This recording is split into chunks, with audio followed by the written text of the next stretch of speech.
இங்க ஒருத்தர் காலையில தூங்கி எந்திரிச்சு பார்த்திருப்பாரு. இப்ப அவரோட வைஃப் வந்து யாருன்னே தெரியாத மாதிரி ஒரு வித்தியாசமான ஆளா மாறிட்டு இருப்பாங்க. இப்ப இவரும் அவரோட வைஃபும் சின்ன வயசுல இருந்தே லவ் பண்ணி கல்யாணம் பண்ணிக்கிட்டவங்க தான். இவர் வந்து ரொம்ப ஒரு ஃபேமஸான ஆத்தர் தான். இவரோட லைஃபே கொஞ்ச நாள்லயே ரொம்ப அழகா மாறிடும். சின்ன வயசுல இருந்தே லவ் பண்ண பொண்ணை கல்யாணம் பண்ணியிருப்பாரு. அவரோட புக்ஸ் எல்லாமே வந்து ரொம்ப சூப்பரா செல் ஆகுது. ரொம்ப ஃபேமஸான ஆத்தரா மாறிட்டாரு. அவரோட வைஃப் கூட ரொம்ப அழகான டைம் ஸ்பெண்ட் பண்ணிட்டு இருந்தாரு. ஏன்னா இப்ப இவங்க ரெண்டு பேரும் ஸ்கூல் படிக்கிறதுல இருந்தே லவ் பண்றதுனால ஒருத்தரை பத்தி ஒருத்தருக்கு எல்லாமே நல்லா தெரியும். கல்யாணமும் பண்ணிக்கிட்டு புதுசா ஒரு வீடு வாங்கிக்கிட்டு ரொம்ப ஹாப்பியா ரொம்ப ஜாலியா தான் இருந்தாங்க. ஆனா நாள் போக போக இப்ப இவர் வந்து ஃபேமஸ் ஆக ஆக இவரோட புக்ஸ்லயே கான்சென்ட்ரேட் பண்ண ஸ்டார்ட் பண்ணிட்டாரு. வைஃபை பத்தி சுத்தமா கண்டிக்கிறதே இல்ல. முகம் கொடுத்து கூட பேசுறது கிடையாது, வீட்டுக்கு வரது கிடையாது, முன்னாடி இருந்த அந்த ஒரு அன்பே கிடையாது. நைட் எல்லாம் உட்காந்து ஒர்க் பண்ணிட்டு இருக்காரு அப்படின்றதுனால வைஃப் வந்து காஃபி போட்டு எடுத்துட்டு வந்திருப்பாங்க. நான் வேலையில இருக்கும்போது டிஸ்டர்ப் பண்ணக்கூடாதுன்னு எத்தனை தடவை உன்னை சொல்லியிருக்கேன் அப்படின்ட்டு பயங்கரமா கத்திருப்பாரு. அதோட மட்டும் இல்லாம இப்ப இவர் ஒரு புக்கு முடிச்சாரு அப்படின்னா முதல்ல வந்து இது கரெக்டா இருக்கா அப்படின்ட்டு அவரோட வைஃப் கிட்ட தான் காமிச்சிருவாரு. இன்னைக்கு வந்து புக்கு ஆல்மோஸ்ட் முடிக்க போறாரு. அதனால அவரோட வைஃப் வந்து நான் படிச்சு பார்க்கட்டுமா அப்படின்னு கேட்குறப்போ,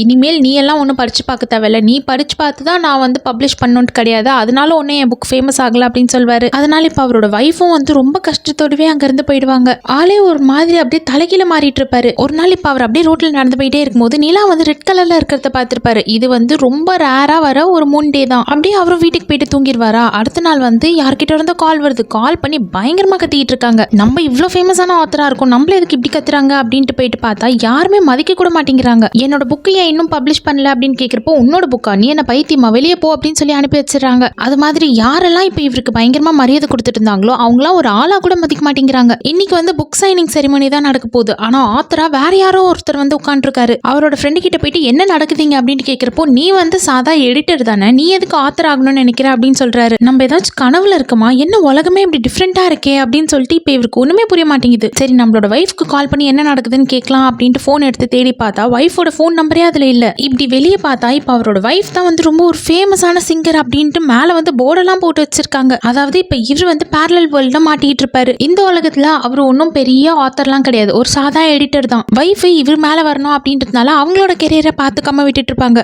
இப்ப அவங்க மட்டும் அவங்களோட கெரியரை பார்த்துக்கிட்டு இருந்தாங்க அப்படின்னா இன்னைக்கு வந்து அவங்க தான் ஒரு ஃபேமஸான சிங்கரா இருந்திருப்பாங்க. இவர் வந்து ஒரு சாதா எடிட்டரா தான் இருந்திருப்பாரு. பேரலல் வேர்ல்ட்ல இப்ப அதுதான் நடந்துகிட்டு இருக்கு. அவரோட வைஃப் தான் இப்போ ஒரு ஃபேமஸான செலிபிரிட்டியா இருக்காங்களா, அதனால வைஃபை பார்க்கறதுக்காக போயிருப்பாரு. அவங்களுக்கு இவர் யார் என்னன்னே தெரியல, ஏதோ ஒரு புது ஆளை பாக்குற மாதிரி தான் பார்த்துட்டு இருப்பாங்க. அப்பதான் இவன் மட்டும் நம்மளோட லைஃப்ல இல்ல அப்படின்னா நம்மளோட லைஃப் எங்க இருந்திருக்கோம், அவளோட லைஃப் எங்க இருந்திருக்கோம் அப்படின்றதே புரிய வருது.